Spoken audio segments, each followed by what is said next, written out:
This podcast is sponsored by nobody.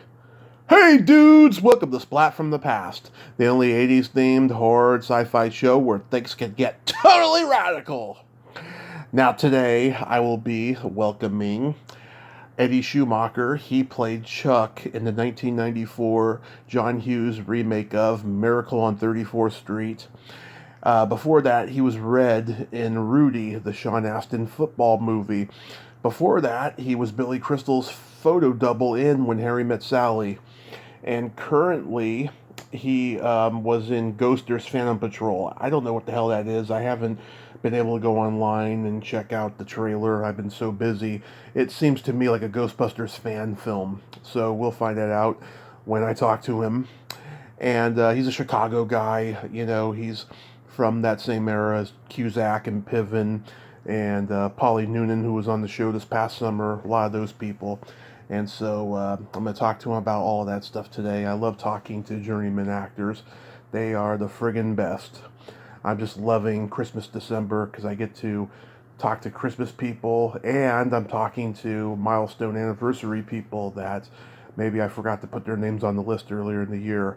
I'm going to make sure I don't do that for 2022. I'm going to make sure everything goes that I will go all out and reach out to everybody for the milestone anniversaries in 2022.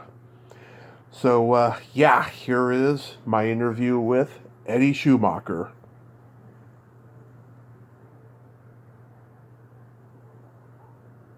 Hi, Hey, Eddie, welcome to the show. How are you tonight? I'm wonderful. How are you? I am doing spectacular. This is such a great honor. Thank you for taking the time tonight. Well, thank you for having me. My pleasure. So, going back in time, did you gravitate toward acting early on in your childhood? You know, I always wanted to. I'm the youngest of 9 children, so I had to do a lot to get attention.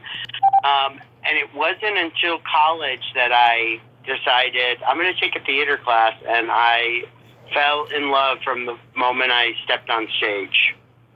Wow, so it happened in college. There wasn't a moment like in elementary school doing a school play or anything like that? You know, I didn't do any theater when I was a kid. I did some assembly things. Of course, I was always, envious of, the kid stars, back then, Gary Coleman, Oh, yeah.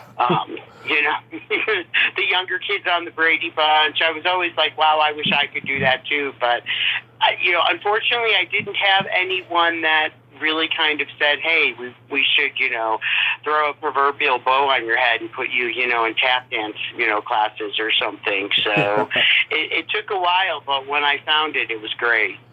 Yeah. Did you have another trajectory originally?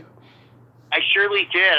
I went to college to get a degree in psychology. I had a plan to get my master's. I had a plan to get my PhD. When I changed my my major to theater, my mom looked at me and said, you're going from making a really lot of money to maybe making no money. Well, she was very supportive. That's awesome. That's awesome. Yeah. So you're born and raised in Chicago?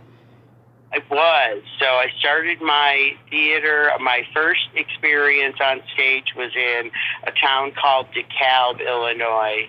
I was in a production of Larry Shoe's The Foreigner. It was the first time I had ever auditioned for a play, and it was a magical experience. And then that led me back to Chicago, where I, popped around some community theater, and then I headed up to Columbia College, downtown Chicago, because I really wanted to work with some professional working professors. Mm-hmm. Did you see the Steppenwolf Theater growing up? You know what? When I was a kid, I saw Of Mice and Men, and what a phenomenal cast! I just recently found the program, maybe like 3 or 4 months ago during a COVID cleanout. It was Gary Sinise, John Malkovich, Joan Allen, John Mahoney.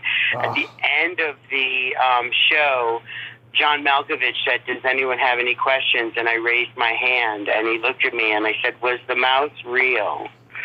And he said, yes, we found it in the basement dead. This was when Steppenwolf was in a small basement theater in Chicago, which is now the Jane Addams Hull House. Nice, nice.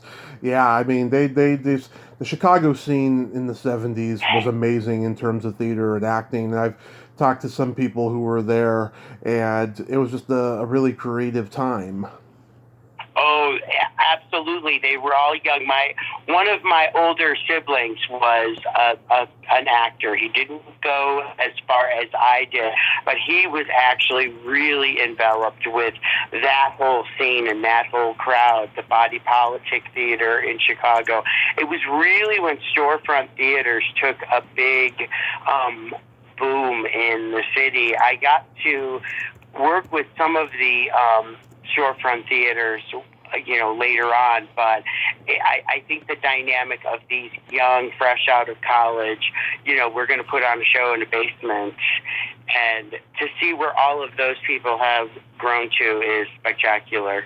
I know. I like also Second City too. I mean, they pretty much started in a vacuum, and then they just expanded. They totally expanded, and I auditioned for a children's show at Second City once, and I was cast as the understudy. I was the only person in the group that wasn't taking classes at Second City at the time, and I almost we go through those shoulda, woulda, coulda in our lives, and it was like, why didn't you register for classes? They cast you, as an understudy in the show without taking classes. You should have taken classes. So there's definitely parts of being in Chicago that I regret, and Second City definitely. I wish I would have, taken classes and experience, because the people that are big now from Second City are the people that I would have been working with if I had taken classes. Yeah. You're from that generation, though, of Chicago actors like Cusack and Piven, right? Absolutely, yes. So I crossed paths with Jeremy Piven a few times. John Cusack had already been doing movies. He had already done 16 Candles, so I think he was doing a lot in high school. I didn't have an agent until I was probably like 21, 22. Yeah, did you know Polly Noonan? I did not know Polly Noonan. Yeah, she's Second City? No. She was in an acting. She was in a theater company with Jeremy Piven and John Cusack. And yes, Piven Players. They were in Evanston. Right. Yes, they were in Evanston. So I crossed paths with Jeremy Piven in the city. Okay. Yeah. Yeah, I also think Lily Taylor was there too, and Annie Ryan. A lot of great people. Yeah, there were a lot of people that they were at Northwestern, but they were doing theater. Megan Mullally was doing theater locally in Chicago back then, before she moved to New York. So yeah. As I said that, being a part of it, if I could have been a part of it in the 70s, it was exciting when I was doing it as well. I just, I wasn't as fortunate, unfortunately. Did any of your classmates in college go on to become successful in acting? Some did. Will Chase, obviously, I don't know if you know, he's done a lot of things on Broadway. I've heard of him. I've hung out with him and, did that. Jane Blass was a little bit older than me. She, finally took the plunge and went to New York and worked on the revival of Annie, I think 5 or 6 years ago. Right. And then, some people went to LA and I think they had, marginal success. Nobody, no big giant, like Oscar winners or, things like that. So. Yeah, it's that I've talked to so many people that I always find out that people knew people when they were, just coming up and stuff that I would never guess, So I always got to ask that question now. I was like, oh no, absolutely, and I'm sure that I was around when I started doing film. Yeah. I remember my agent contacting me and saying, we're the closest thing to Billy Crystal that we have right now on book. So you're going to this audition, and it was at a hotel room. Yeah. There were about 25 guys, all trying to look like Billy Crystal. Michael Waxman, the second assistant director, came in with a profile of Billy Crystal and said, "Okay, guys, give me your best Billy Crystal." And I realized at that moment how quick the industry is. In like 5 minutes, he had it narrowed down to 3 of us. Yeah. That's good. He looked at us, and he looked at me, and he said, "Your hair is too light." And I'm like, "I'll dye it black." And he goes, "If you'll dye your hair black, the job is yours." And I was cast as Billy Crystal's photo double. And then he looked at this other guy and said, "How tall are you?" And he said, "I really am 5'6". And he said, "You're Billy Crystal's stand-in." And then the other guy, sadly, they said, "We'll let you be an extra in the movie." But he did the worst thing an up-and-coming actor can do. Mm-hmm. Went up to Rob Reiner during filming on campus at the University of Chicago and asked him for his autograph and said, "I loved you as Meathead on All in the Family." And oh, that's pretty funny. And he subsequently wasn't there the next day.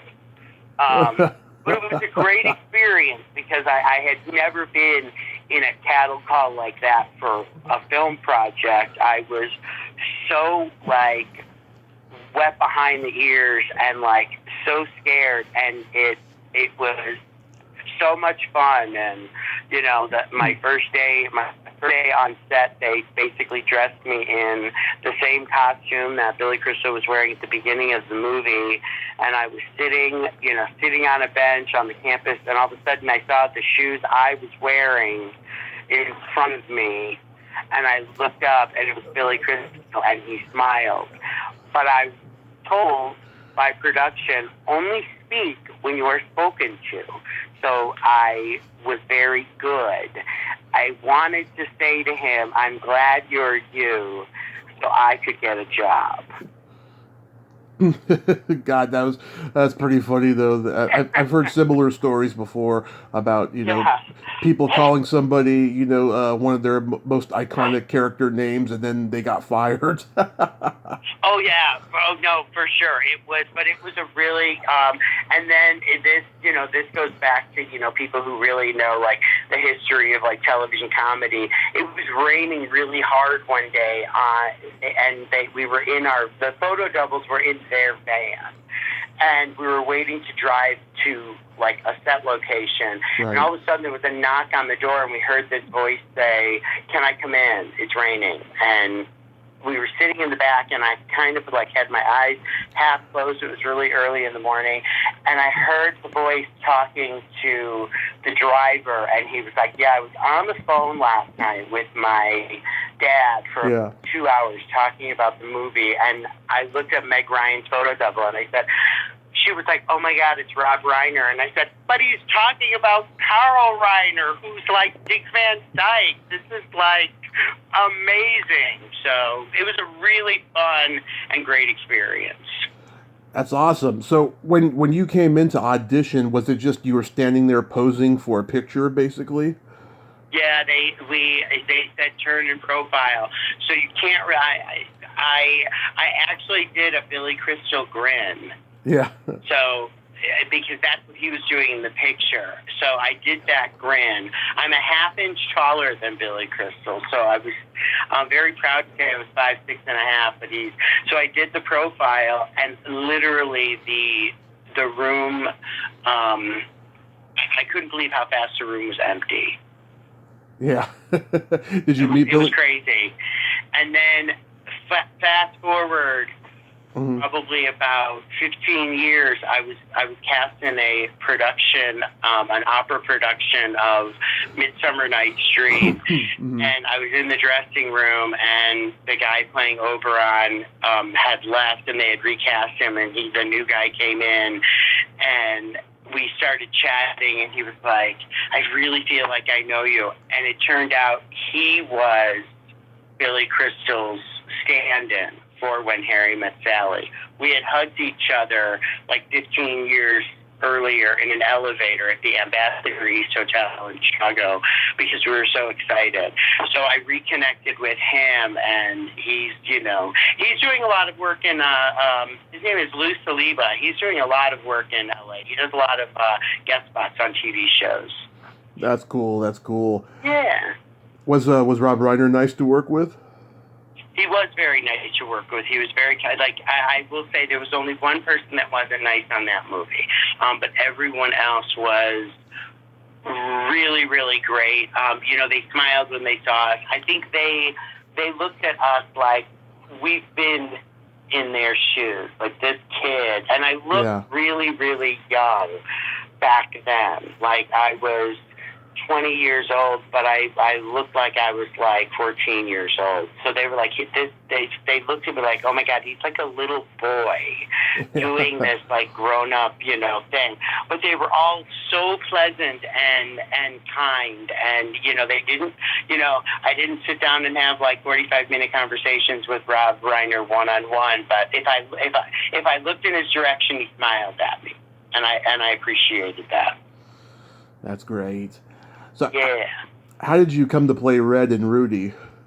So the irony of that is Michael Waxman, who again was the second assistant director on When Harry Met Sally, was the first assistant director in Rudy, and I was just cast as day players.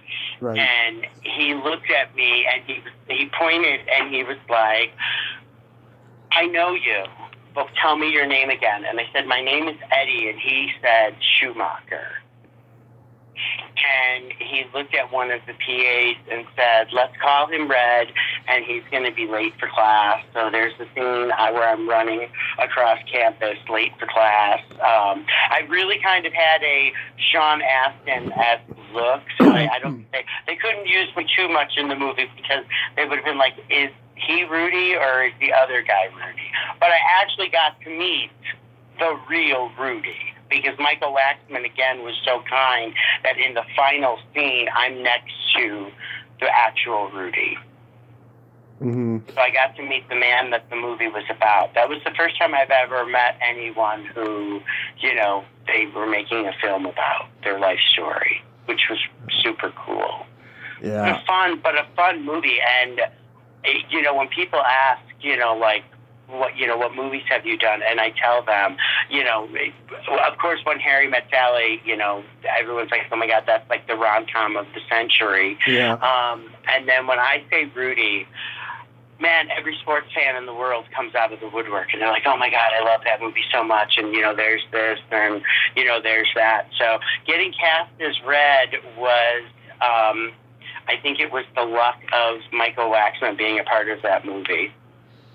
Yeah, David Anspaugh, he was coming off of Hoosiers at the time, which I like that movie. I like that movie too. It's a little overlong though, but I think Hackman and Hopper are great in it. In fact, Hopper got his only Oscar nomination from that movie. Right. Yeah. Right. But and I thought. Go ahead. And I thought Rudy was actually really a really like an amazing cast. But I think Hoosiers really is an awesome movie as well. Oh, it is, yeah. My best friend's name is Joseph. We called him Rudy in high school because he was on the football team with us. He was a running back and receiver. We used to go Rudy, Rudy every time he scored a touchdown. Yeah. How long? For about 4 hours. Yeah, exactly. And we weren't in Notre Dame's football stadium for that end scene where they carry Rudy off. We were in a southwest side Chicago all boys Catholic high school football field because they wanted it was a really tight shot. So there's a difference when they closed up versus the wide shots. Yeah. So how long were you there for? I was there for about 5 days. Just a week. Yeah, it wasn't a long gig. I was I got some advice from a professor in college once, and he said to me, you know, he told me he knew all the parts I wanted to play. I wanted to be Tony in West Side Story.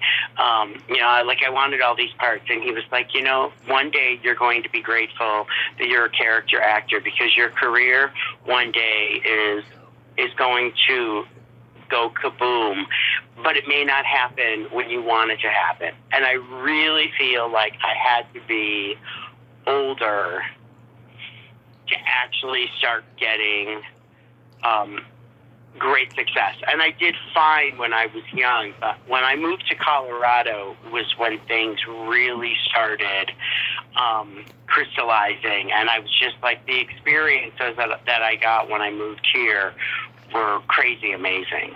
Yeah.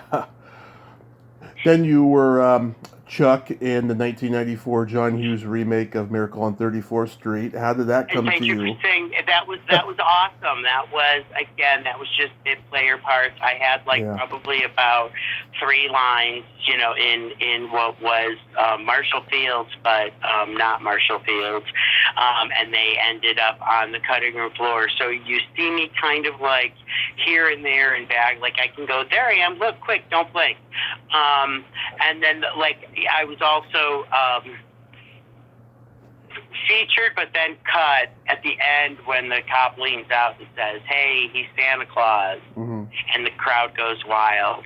I was standing with a friend, and they were like, "We really want you two to just be really excited. We're going to have the camera right on you when the crowd starts cheering." And you know, so excitingly went and saw the movie and realized that whoever wanted that really cute cut of this, you know, cute boy and girl, like getting all excited that he was Santa, in lieu they just did a big pan shot of all the crowd.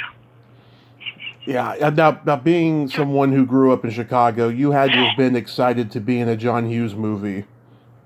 Oh, yes. I mean, you know, obviously every single person that you interview can talk about all the things that they didn't get. You know, like I auditioned to be in the movie Uncle Buck. Yeah. his oldest niece had a friend, and I was up for that part.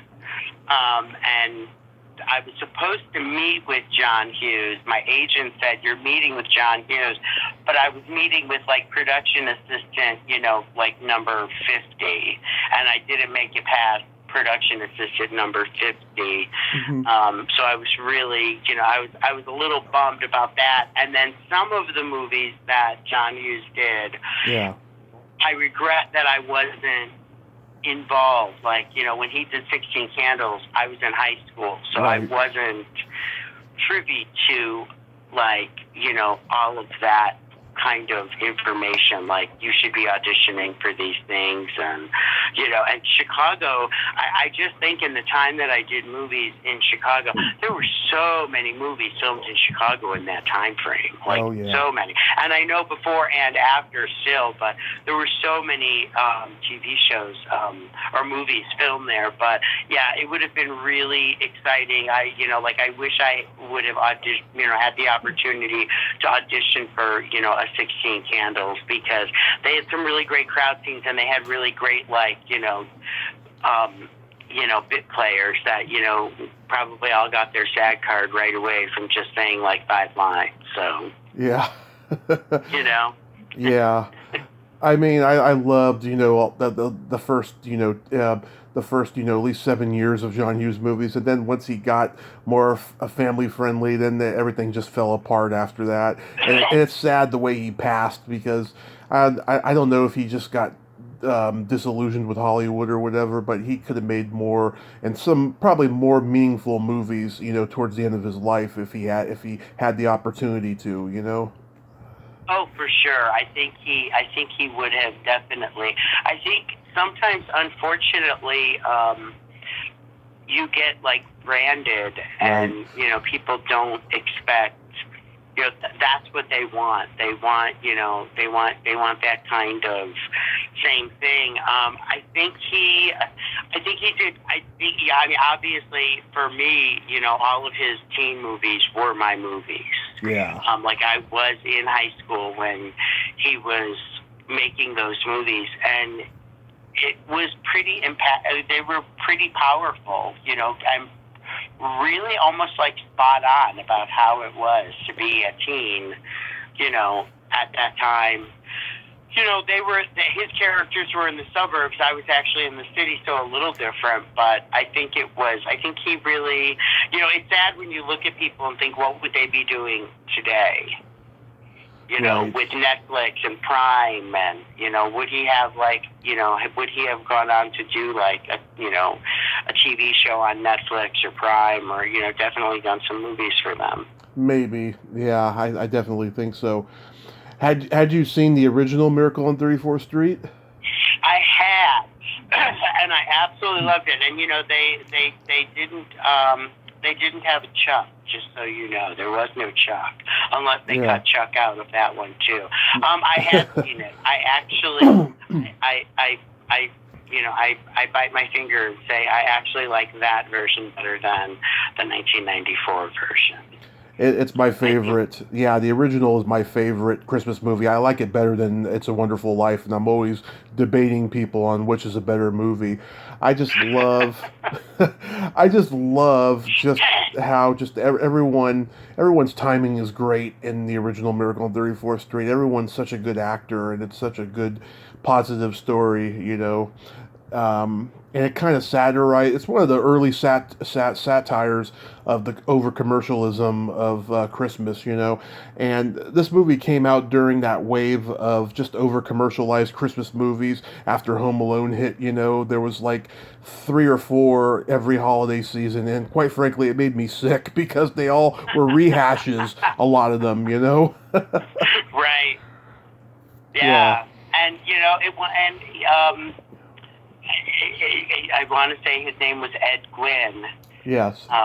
He won Best Supporting Actor for it, and I think when I saw that and I read that, I thought that was like my first introduction to this. The movie was totally about him. Mm-hmm. He was the catalyst of the entire movie. How was he a supporting actor in the movie? And the whole movie revolves around him. But what a magical! There's a moment in the movie where R.H. Macy, when the judge says, "Do you believe this man to be Kris Kringle, Santa Claus?" And the actor playing R.H. Macy says, "I do." The expression on Edwin's face was magnificent, and I'm really a performer and an audience member. I love what people can do with their facial expressions. You can give somebody like an entire monologue, and at the end of the monologue, you'll go, okay, that was okay. But there are some actors out there that they can just give a look, and it could be 20 pages of inner dialogue for them, and it's magnificent. So I concur. I do believe that the original Miracle on 34th Street is a masterpiece. However, I really, really love It's a Wonderful Life. Yeah. I do too. I interviewed Zuzu last year. Oh, you did? Yeah.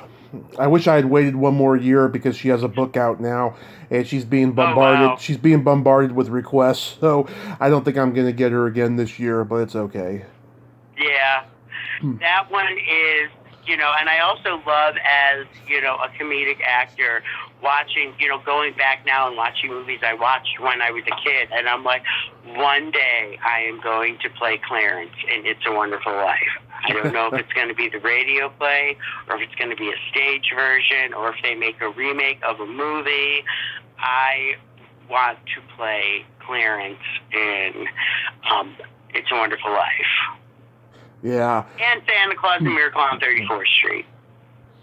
Yeah, the teenage boy in the original Miracle on 34th Street, he was the only one left alive until a couple of years ago. He played the doorman in the remake. Yes. Yeah. Yes, he did. And I think that's I love when they give a nod to somebody, and it's not necessarily the the star of the movie, and I'm sure that had Mm-hmm. Natalie Wood, because she would probably still be alive today. Right. I'm sure they would have given her one, and it would have been great to see her in it. But I love when they give those nods to people who, I mean, he probably made very little weekly studio wage to do that movie. He wasn't. He wasn't one of the stars, and there definitely was a classism back then in movies. Right, and I don't know if you know this, but Macy's refused to have their name used in this remake. Yes, they did, Yeah. and I was surprised that they didn't want that, but it could also be that they wanted to hold true to the original. Mm-hmm. Yeah. Which I find reboots and remakes sometimes I wish that they would leave things alone and let them just be superior. Let the original be the point of focus and the superior. Right. Yeah, I mean, 20th Century Fox offered refunds to people who didn't like the movie, and they uncovered about 1,500 tickets, which is quite sad, That's so awful. Well, it got very poor reviews, and it's funny because of course we've all seen A Christmas Story. I'm not in A Christmas Story, but we all have seen it. I don't remember when that was at the movies. Christmas Story came out in '83. No idea. What A Christmas Story? I don't remember A Christmas Story being at the movies. And at that time, I was, like a teen, early teen, and I was going to the movies every weekend with my friends because we couldn't do anything else. So we would go to the movies, and I don't remember that. So I find it interesting that these holiday movies that kind of come and go so quickly in the theaters become these kind of humongous cult hits. I mean, yeah, you can't. I'm sure Christmas Story plays, 2,000 times in the holiday season. Yeah, I mean, A Christmas Story. I mean, they had that 24-hour marathon on TBS or TNT. The Ted Turner networks. But it made back its money, which was it made $19 million at the box office. But I don't know what it was. Maybe it came out too early because it came out around Thanksgiving time. Maybe it was that. Maybe people knew that Bob Clark directed it because he had directed the two Porky's movies before that. Who knows? It could have been anything. But yeah, I mean, once it hit HBO, it developed a cult following and home video, and then pretty soon the Turner networks started playing it ad nauseum every holiday season, and it's a classic now. It's bizarre how it works that way. But I'm also really happy because there were several years where I actually had to pull out my it started out, I had to pull out my VHS of the original Miracle on 34th Street. Right. Then it was maybe 3 or 4 years ago, I had to pull out my DVD of Miracle on 34th Street. But I've seen it once already this season. I'll watch it again. But it's funny how people really are pulling out a lot of these older classic holiday movies, which that makes me happy that it's not just consolidated to Turner Classic Movies. HBO Max has the original Miracle on 34th right now. So I'm excited that a whole generation will start seeing those movies, because I think those movies, people really need to see classics. They do. That's why I started this podcast, because I wanted to keep the classics alive, because too many people, they don't take advantage of the technology in front of them to find out about this stuff. They're just, everything's rush these days. They have short attention spans, and I'm not the only one out there doing this, I'm just a footnote, but, for me personally, I like to take things further, and talk about just everything I love, of the past in movies and classic rock music and everything that I love about it. Yeah, it's really discovering all of those old movies, and sometimes if it's a rainy day or it's a really snowy day, I will actually pull out DVDs. I still have a DVD player, and I pull them out and I watch them because we are so fast paced. And to your point, and I really appreciate that you mentioned that we're so fast paced because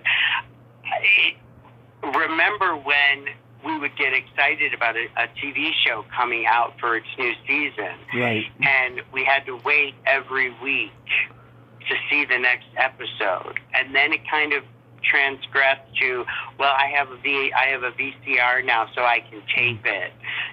So if I'm not home that day, I can watch it whenever. But now you can watch an entire season of a TV show in one day.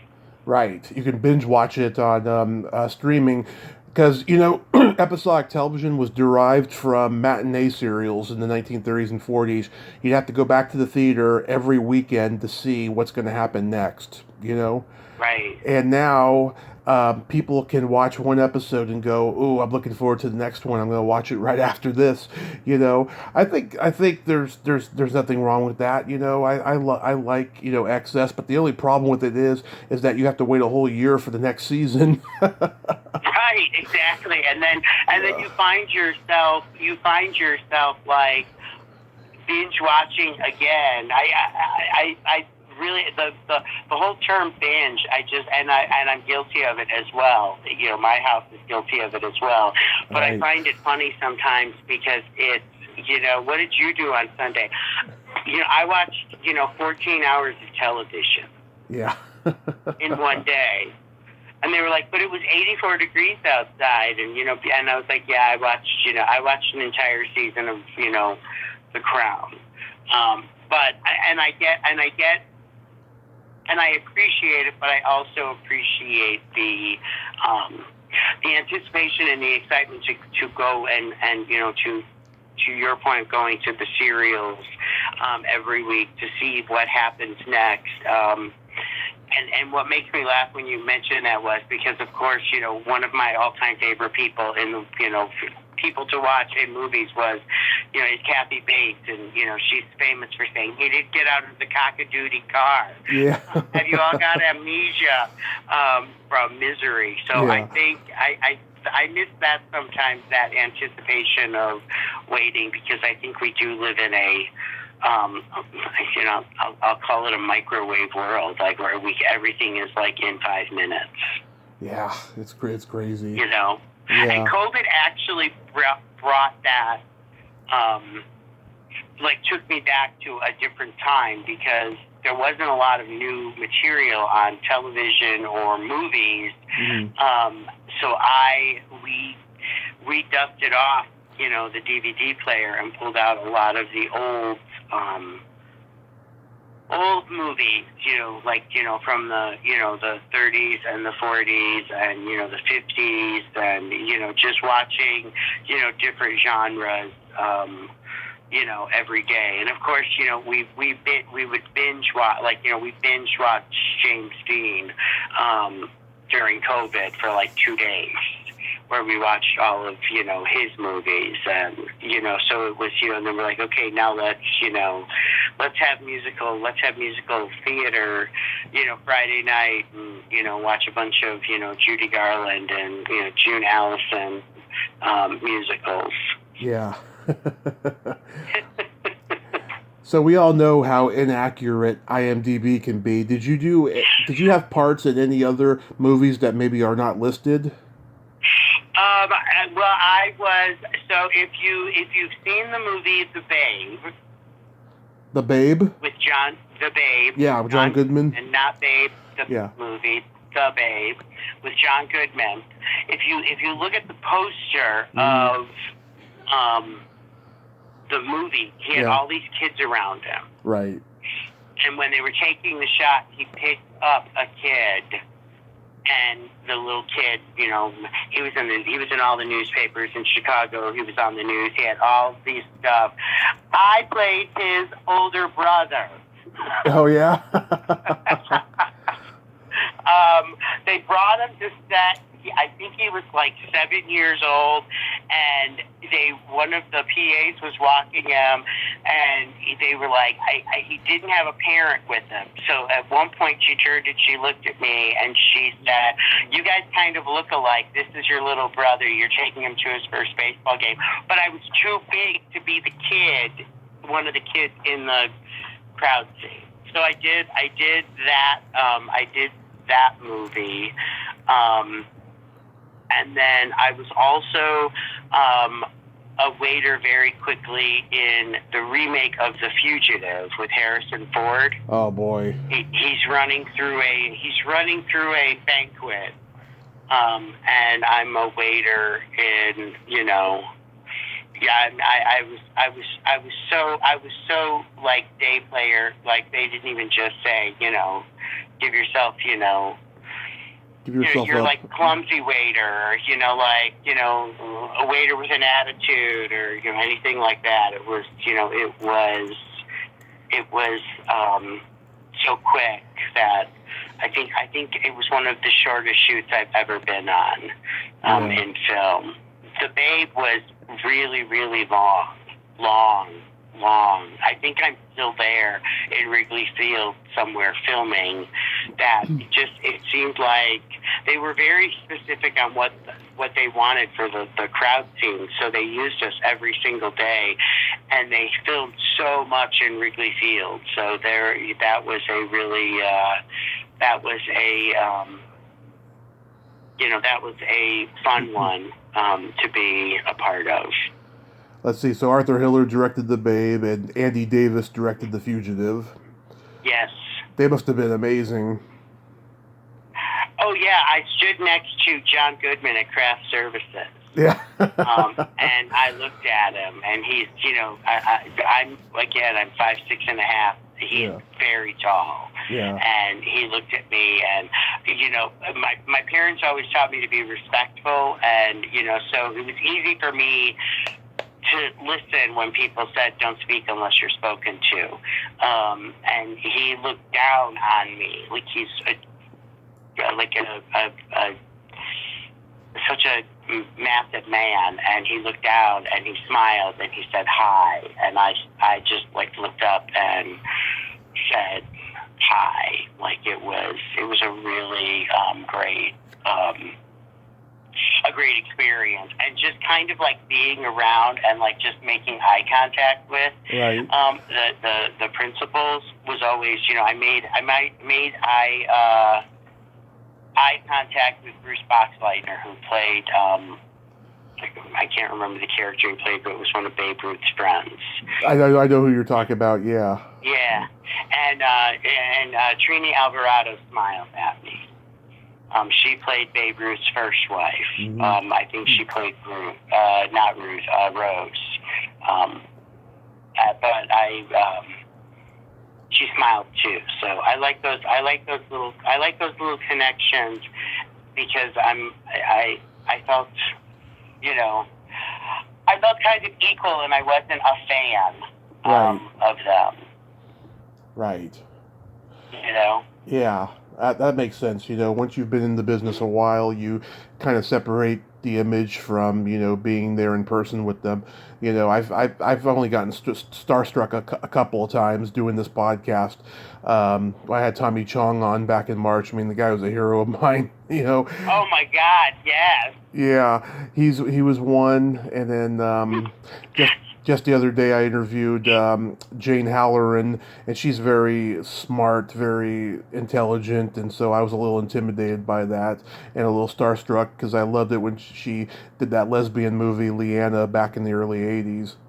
Mm-hmm. So. Oh my God, Tommy Chong. I mean, that was sneaking, turning on the TV quiet in my friend's bedroom when we were having sleepover, because that was taboo. We weren't supposed to watch movies about drugs and stuff like that. So I would definitely be starstruck as well, chatting with someone like that. He was terrific, absolutely. People say it's my best interview. I disagree only because I'm hard on myself, but I enjoyed it. It was one I would definitely do again. Nice. So, did you ever make an attempt to move to LA? I did. I thought about it, and well, first I thought about going to New York because I thought I could be on Broadway, Mm-hmm. and I thought, that let's do that. And then I changed gears. A friend of mine moved to LA, and she went to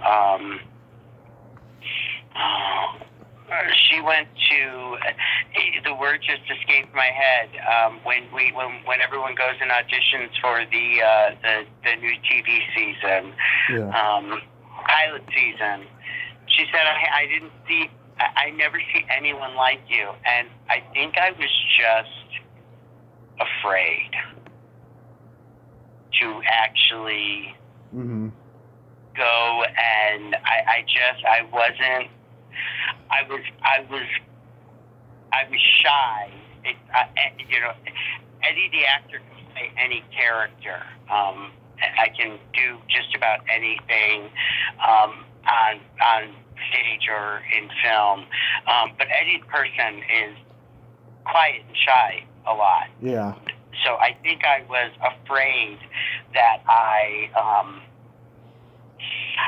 would fail, and my mom was protective of me because even though I'm the youngest of so many kids, there's a big gap between me and my siblings. Right. And I think she was, I don't know if she wanted her baby to go out there alone. I wish, again, I would have had somebody who would have been more encouraging, or perhaps friends who said, let's all move together. Right. And I didn't have that. Most of my friends were happy and content in Chicago. That's understandable. Yeah, I mean, I've gotten to talk to a lot of actors in the Midwest who were local casting in big movies, and they got great stories about being on those sets. And some of them, did move to Los Angeles for a brief time, and some of them didn't, and they don't regret anything. Right. I'm happy I did. I'm really, really happy with the way my journey has gone out. And, I may not have, an Oscar or an Emmy or a sitcom or a lead in a movie, a lead in a, big blockbuster movie. But I've had a really nice career, and I said earlier, moving to Colorado, I got an agent in Denver, like 4 months before COVID hit. Mm-hmm. So I went on my first commercial audition, and I was number 2. So I was like, okay. But this past summer, I auditioned and got a commercial, and one of the people that I met on set was, said, how long have you been, working with your agent? Like 5-6 years? And I'm like, no, like 2, and one of them was COVID, and they were like, and you're already getting things. And I just feel like the age that I am now and the character actor that I am is really, I'm hoping for, brighter things. Again, I'm happy with whatever I get. I don't need to be, a big star. However, the first thing my agent said to me when I was signing with them was, if they ever do a stage version of I Love Lucy, you have to be Fred Mertz. and now they're doing B.M. Ricardo's, and J.K. Simmons, who I love, who's a great actor, playing Fred Mertz. And I'm like, but that was my part, J.K. I'm Fred Mertz. So I think one day I may consider moving, or at least going down to LA for pilot season and just see if I can. I am meeting, once this COVID thing is kind of put to rest, I am going to meet with a couple of agents, hopefully in New Mexico, because they're doing a lot of film and television in New Mexico now. Oh, I did not know Colorado, that. they don't. Yeah. Wow, I did not know that. I hope that works out well for you. Yeah, so I'm excited about that. So, and my niece is actually a stand-up in Vegas. So she, I think if I really wanted to, like, take a dive, she would say, you know what, we'll go together for a couple of months and see what happens. Right. So, Yeah. So tell me about this Ghosters Phantom Patrol. Is it a Ghostbusters fan film? It sure sounds like it. It sure is. I will tell you, Mm-hmm. I was not doing anything during COVID. Right. And I had a one-on-one with a casting director via Zoom, and I was honest, and I said, "What do I need to do?" Right. And she said, "You need film credits." Like, she said, "Your film credits are crusty old." And I was like, okay. And I just happened to see like a blurb on Facebook saying that they were looking for a one-day player, no pay,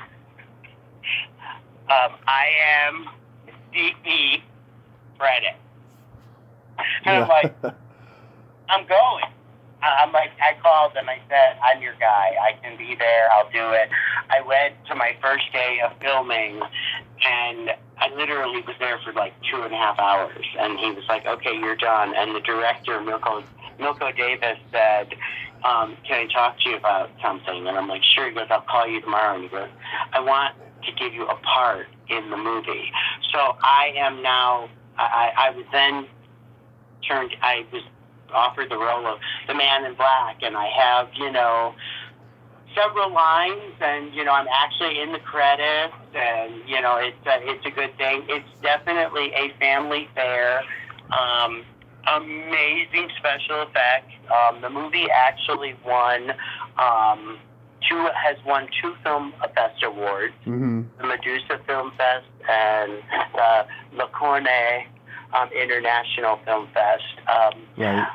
It's a fun movie. It's still kind of wrapping up its. They did do a premiere, but it's wrapping up its, final editing, and then I think it might hit Prime or Netflix first, if they can't get theatrical distribution. It was fun, and what I loved about it was it really brought me back to, 1989. I was like, wow, I haven't been on a set like this in a long time, and I came, I showed up, I was professional, I only really kind of spoke when I was spoken to, and Milko Davis has, a few other scripts in the hopper, and I think I'll have, better parts, because he said, "I really enjoyed working with you," and he said, "You really, he said, I can't believe we were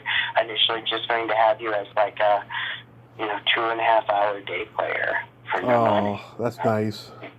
Yeah.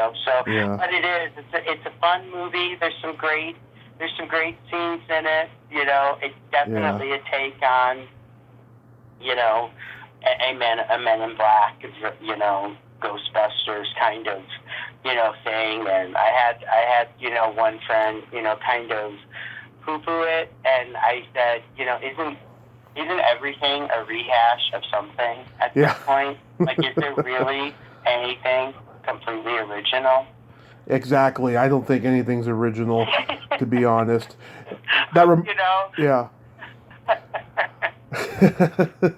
So I think, but I think it's, what,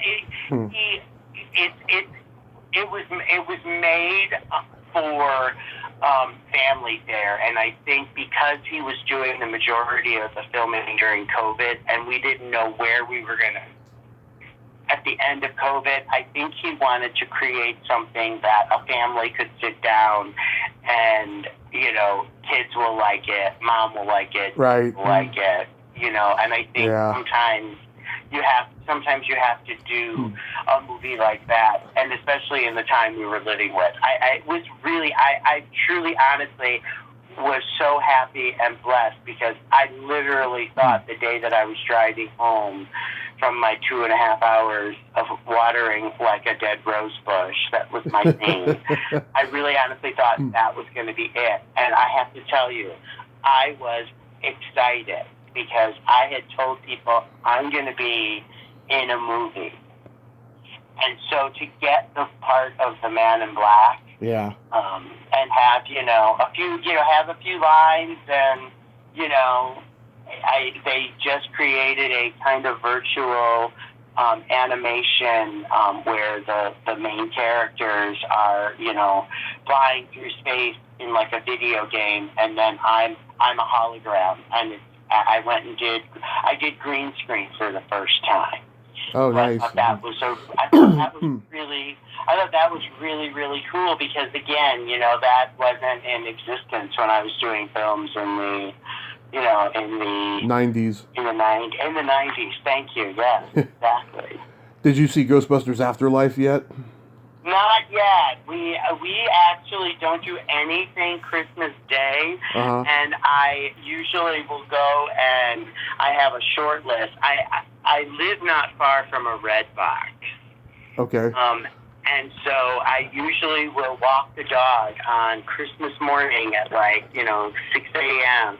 and I stop at the Red Box and I just rent a bunch of movies. So I'm hoping it will be on Redbox then. My sister saw it and said, "You'll love it." She thought it was really, really good. Did you enjoy it? Okay, so I'm a Ghostbusters purist, right? Right. Okay, let me tell you something. I rather watch this movie than the 2016 reboot, right? However, there were some good stuff in this movie, but there was a lot of bad stuff too, and I couldn't. I was like 50% fulfilled and 50% unfulfilled. Does that make sense? Okay. Yeah. Yeah. So, I mean, I'm not going to spoil it for you because I want you to see it, but there's some laugh out loud moments in that movie, more so than the 2016 one, I thought. The 2016 one I thought was I don't even think I finished watching it. Right. Like I think it was returning this off. I love those women. I think they're hilarious, but I don't think they mix in well with Ghostbusters humor. It has to be very dry, and they're not that dry, And there was a couple laughs in it, but not a lot. But this one had more laughs. But at the end of the day, it just wasn't as I hoped it was. I'm hoping the next one they do will be a little bit more lighter and a lot like the original ones. And I'm hoping the original guys will be in it more in the next one. Okay, I actually like when I saw that they were doing a Ghostbusters 2, and that's usually the kiss of death in movie land. Right. But I think I enjoyed Ghostbusters 2. Right. A lot. Same here. I thought that one was a really good one, but I think I was hoping, sometimes they kind of, they continue and they go on and they go on and they go on and they go on, and I think I watched like 45 seconds of the last Aliens movie and just thought, oh my God, they should have stopped at Aliens. Like they should have stopped, because that one was so good. It was so good, and I just thought, this is where you needed to stop. Which goes back to the whole, like, early on. I circle back to the, we don't need to reboot and we don't need to remake. Exactly. Things, because I think sometimes the originals should just be left alone. But I do have a question for you, because it's funny, because I was a gigantic Star Wars fan as a kid. Right. Like humongous Star Wars fan. And when the new ones came out, like, early 2000s, mm-hmm. I was so underwhelmed and so, I was disappointed, but I wasn't disappointed to the fact that, I was like, ranting about it. And I had some friends who were ranting about it. And I said, were the movies that we saw so good because we were kids?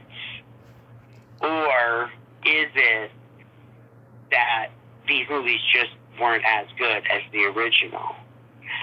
And I said for myself, I can still watch A New Hope, Empire Strikes Back, Return of the Jedi. Empire Strikes Back is my favorite of the Star Wars, the original Star Wars. But I said that's not my thought on it, but I wonder sometimes if we're so captivated by something because it's the impression that we had when we were kids, and then they redo something and you see it and you're like, okay, yeah, that was just okay or not good at all. I think it all depends on what your perception is. I think it's a little of both. Certain movies I watch now that I enjoyed as a kid, I'm like, what was I thinking, But then when I do watch a movie like Star Wars or Ghostbusters or any great movies, Back to the Future is my favorite movie of all time, by the way.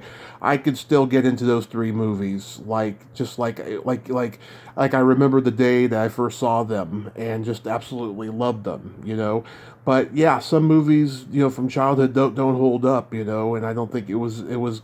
I think it was better when I was a kid, but now that I understand, I'm like, oh my God, this is just badly done, Right. In some cases. And Back to the Future predicted the Cubs winning the World Series. Yep, absolutely. That's like a huge thing because I never thought that I would see the Cubs win. Yeah.